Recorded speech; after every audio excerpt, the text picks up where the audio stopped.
Have you ever pondered the mysterious ways in which the Holy Spirit manifests itself in our lives? Our story today revolves around a man named John, who experienced this divine intervention firsthand. John's journey began like any other day with a simple plan to head into town. As he arrived at the bustling bus stop, he found himself faced with bus after bus, packed to capacity. A glimmer of hope shone as one bus arrived with just enough room for 2 more passengers. However, the couple standing in front of him quickly filled these spots, leaving John once again waiting at the curb.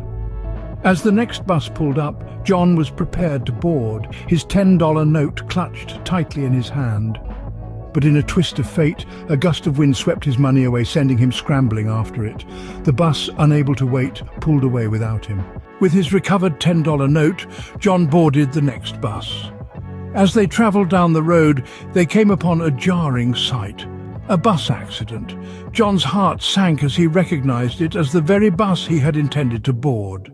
This near-miss experience left John in awe. He realized that what seemed like an unfortunate event, the wind blowing his money away, was not a mishap at all. It was a divine intervention.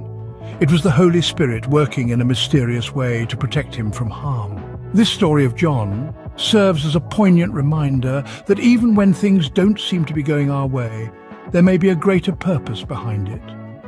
God moves in mysterious ways, often unseen, guiding and protecting us from harm. It's a testament that even in the midst of uncertainty and disappointment, we are never alone.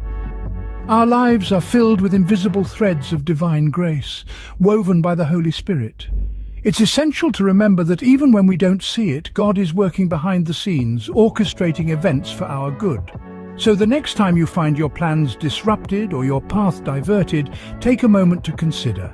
It might just be a divine intervention